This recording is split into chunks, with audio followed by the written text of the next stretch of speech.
back to my channel and welcome back to our kitchen as well.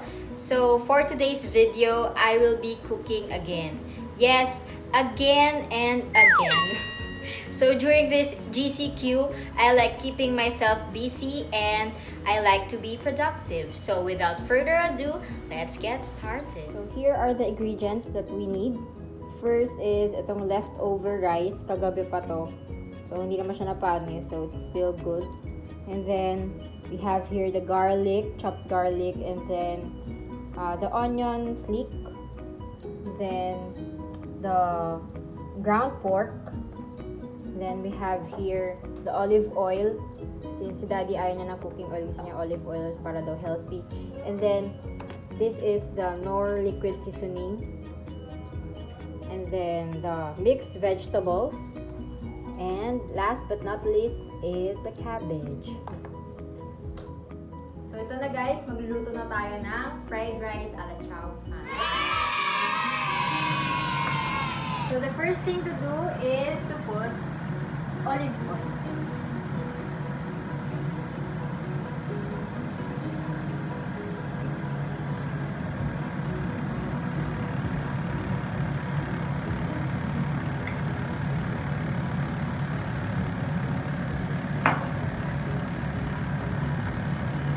And the garlic.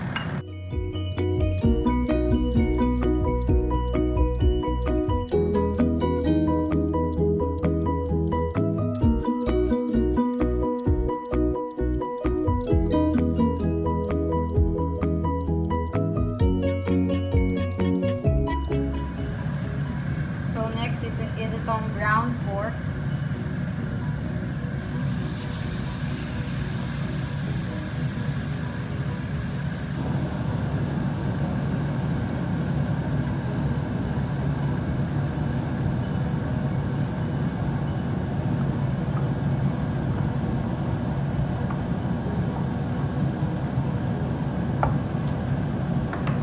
Yan, lagyan natin lahat para walang masayang.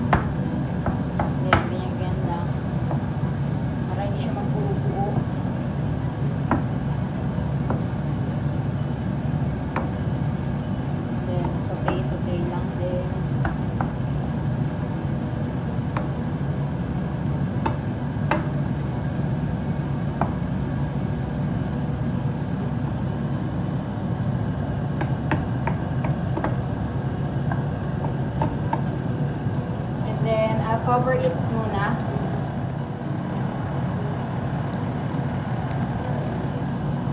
So, lalagyan natin ng konting Knorr seasoning para may lasa yung karne natin.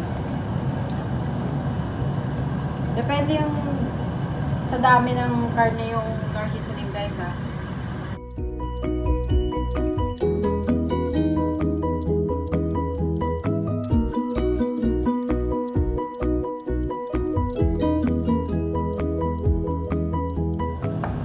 Lalagyan pa natin ng konti guys. So, kulang kasi kung ano na ilagay. Mas okay kasi na-gradual yung pagdadagdag natin kaysa sumobra naman. So, hirap naman pagulin yung lasa pag baka sumobra alat.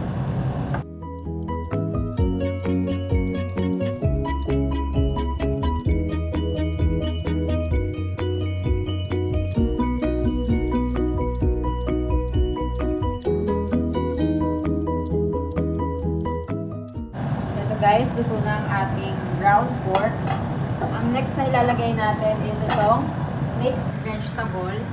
Kasi matigas to, so dapat maluto na rin muna to bago ilagay yung cabbage and yung onion sleek.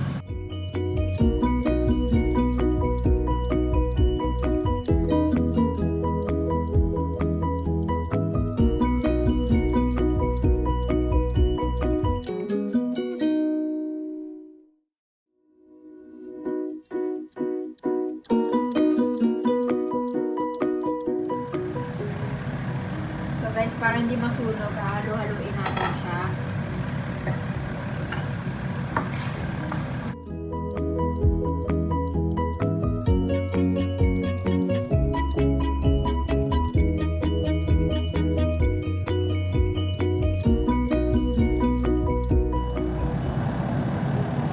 So, after mga 2 minutes, stick and yung cabbage.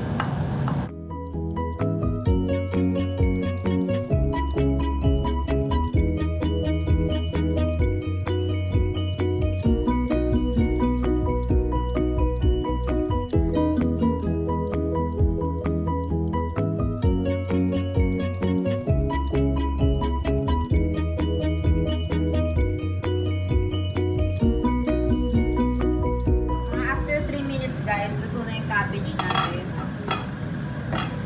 Haluin lang muna ulit natin bago ilagay yung rice.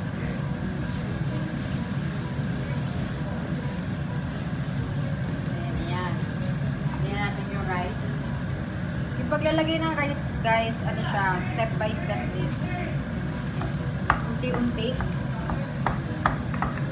Para madali para sa atin maghalo. Kasi pag binigla natin, mahihirapan tayo na maging even yung distribution ng mixture natin na fried rice dun sa rice.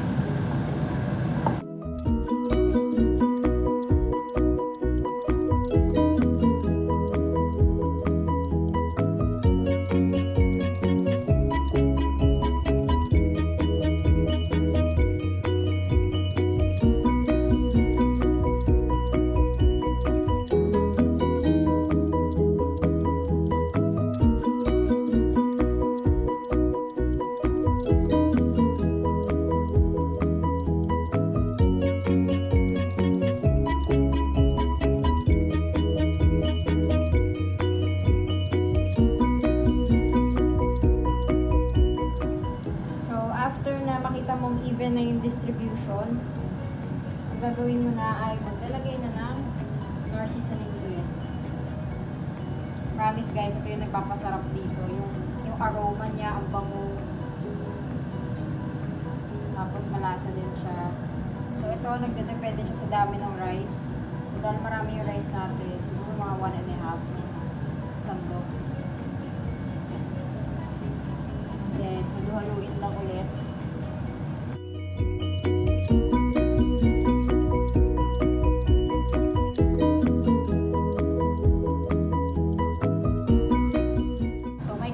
Guys, kulang pa yung lagay ko. So, magdadagdag ulit ako.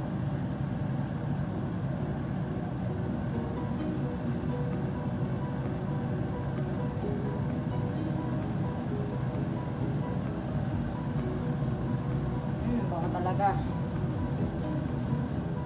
So, ito guys, okay na to. So, ready to eat na to.